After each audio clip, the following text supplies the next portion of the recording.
اور وہ سچی نکلی ہیں. ہم نے ایران کے بارے میں سب سے پہلے ہم نے بولا ہے کہ ایران کے پاس ایٹم بم ہے، کیونکہ ایران کا ایک فکرہ مجھے لگا تھا، انہوں نے یہ بولا تھا کہ ہمارے ملک کے اوپر کوئی بھی ملک جس اسلحے سے حملہ کرے گا ہم اس کو اسی اسلحے سے واپس جواب دیں گے. تو مجھے 100% یقین ہو گیا تھا ان کے پاس ایٹم بم ہے، کیونکہ میکسیمم جو اسلحہ استعمال کر سکتے ہیں وہ ایٹم بم بھی ہو سکتا ہے. اور آج دنیا نے، آپ دیکھیں انڈیا والوں نے کنفرم کر دیا کہ ایرانی جو ہے وہ ایک ایٹمی طاقت ہے، انڈیا نے کنفرم کیا ہے. اس کے بعد امریکہ کے بڑے بڑے انٹیلیجنس اداروں نے کنفرم کیا ہے، اور باقی اور بھی لوگوں نے کنفرم کیا ہے. پیوٹن اور چائنا اور انہوں نے جو ایران کو اپنے ساتھ ملایا ہے وہ اسی وجہ سے ملایا ہے کہ ہم 4 ملک ایٹم بم رکھتے ہیں، رشیا، چائنا اور نارتھ کوریا اور ایران. یہ کتنی بڑی بات ہے. جب ایران نے پاکستان کے اوپر میزائل مارے تھے مبارک صاحب، مجھے اس دن ہی شک ہو گیا تھا کہ ایران اتنا جو دلیر ہو گیا ہے. پھر اس نے میزائل اسرائیل کے اوپر مارے، وہ وہاں پہنچے، سارے پہنچے تھے، رستے میں روکے گئے تو وہ ہٹ نہیں ہوئے صحیح طریقے سے، لیکن پھر بھی جرأت کی بات ہوتی ہے. تو مجھے یقین تھا کہ یہ ایران جو ہے ایٹمی طاقت بن چکا ہے. پاکستان، یقین کریں بہت سارے لوگوں نے تبصرہ کیا کہ یہ قوم زندہ نہیں رہے گی 2030 تک.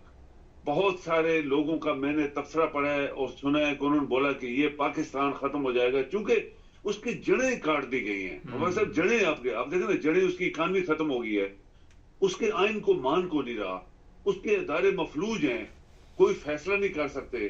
اگر فیصلہ کرتے تو یہ لوریے جو ہیں جنہوں نے خربوں کھائے ہیں یا زرداری نے کھائے ہیں یا بڑے لوگوں نے لوٹا ہے، اور دنیا میں ان کی پراپرٹیز ہیں، سامنے پراپرٹیز ہیں، دبئی چلے جائیں، ابو ظبی چلے جائیں، پیرس چلے جائیں، لندن چلے جائیں، جہاں امریکہ چلے جائیں، ان کی پراپرٹیز ہیں. کس نے اس کو پکڑا ہے؟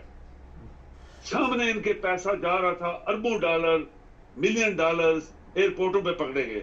تو کس نے ان کو روکا؟ کس نے ان کو اندر کیا؟ کس نے ان کی جائیدادیں پکڑی؟ تو یہ وجوہات ہیں جس کی وجہ سے لوگ سوچ رہے ہیں کہ یہ ملک ابھی نہیں چلے گا، اور یہ ملک جو آلریڈی گھٹنوں پہ ہے، یہ ملک ایک دن ختم ہو جائے گا. اچھا، یہ بڑی اہم بات آپ نے کی، جو مثالیں دی، ناظرین عام بندے کی سمجھ میں نہیں آئے گی، کیونکہ ہماری قوم میں زیادہ جہالت ہے کہ پہلے کھوکھلا کر دیا جاتا ہے اس طرح، اور پھر سے خود ہی بانٹ لیتے ہیں کہ آپ سے یہ نہیں چلتا، کچھ علاقے ہم لے لیں گے، کچھ انڈیا لے لے گا، کچھ افغانستان لے لے گا، کچھ چائنا لے لے گا، اور اس طرح پھر ایران کچھ لے لے گا اور پاکستان کچھ. آپ کو یہ پتہ چلے بڑے سے لوگ آ کے یہاں نعرے لگاتے کہ جناب یہ پاکستان کبھی بھی کچھ نہیں ہوگا، تو بنگلہ دیش پھر کیوں علیحدہ ہوا تھا؟ ہے کسی کے پاس جواب؟ تو جب آپ کے ملک میں کسی کے پاس جواب نہیں. ابھی دیکھیں مبارک صاحب، یہ جو آپ نے بات کی کوئی جواب نہیں ہے. آپ کے سامنے کی بات ہے کہ یہ ملک 75 سال سے نہیں چل رہا. 75 سال سے جس ملک کے اندر دنیا کی ہر اللہ تعالیٰ کی دی ہوئی نعمت موجود ہے، یعنی آپ دیکھیں اس ملک میں ہر چیز وہ ہے جس سے اگر چائنا کی طرح یہ لوگ اس کو استعمال کرتے اور وہ ریسورسز نکالتے زمین سے. سر سب سے پہلے تو عدل ہونا چاہیے نا، زمین تو بعد میں جاتے، زمین میں تو بعد میں جاتے، پہلے کوئی بدبخت عدالتوں میں تو کوئی انسان کی لات بیٹھی ہوتی جو عدل کرتی. اب دیکھیں نا، یہ جو باتیں ہم کر رہے ہیں یا آپ کر رہے ہیں، اس سے اور دنیا جو اپنے اندازے لگا رہی ہے کہ جو قوم 75 سال میں نہیں اٹھ سکی اس کو $1 بلین امریکہ نے دیے، $1 بلین یورپ نے دیے، $1 بلین چائنا نے دیے، رشیا نے دیے، اربوں نے دیے. وہ کہتے ہیں یہ پیسہ کدھر گیا ہے بھائی؟ تو آپ دیکھیں کہ جو قومیں تباہ ہو گئی تھی سیکنڈ ورلڈ وار میں، جرمنی جیسا، جاپان آج دنیا کی سپر طاقت ہیں اور خوبصورت ترین ترقی یافتہ ممالک ہیں. اس ملک کو لوگوں نے اتنا پیسہ دیا، وہ پیسہ نہیں کدھر غائب ہو گیا. اس بات سے لوگ اندازہ لگا رہے ہیں کہ یہ ملک نہیں چل پائے گا. بہت شکریہ سر. جی تھینک یو. جی نہیں، یہ بڑا ایک اہم سوال ہے. یہ ملک نہیں چل پائے گا، نہیں چل رہا ملک ایسے چلتے، اس طرح سے گھر نہیں چلتے. قرضے لے کے کتنے دن آپ قرضے لے کے چلائیں گے؟ مگر یہ غدار پاکستان اس وقت تمام اداروں پہ جو قابض ہیں یہ آپ کے مخلص نہیں ہے، اور اس میں عوام بھی اس کی ذمہ دار ہوگی. آپ کی نسلیں ان سے بدتر غلام بنے گی. آج آپ نوٹ کر لیں، جو غلامی آپ کر رہے ہیں اس سے سخت وقت آنے والا ہے.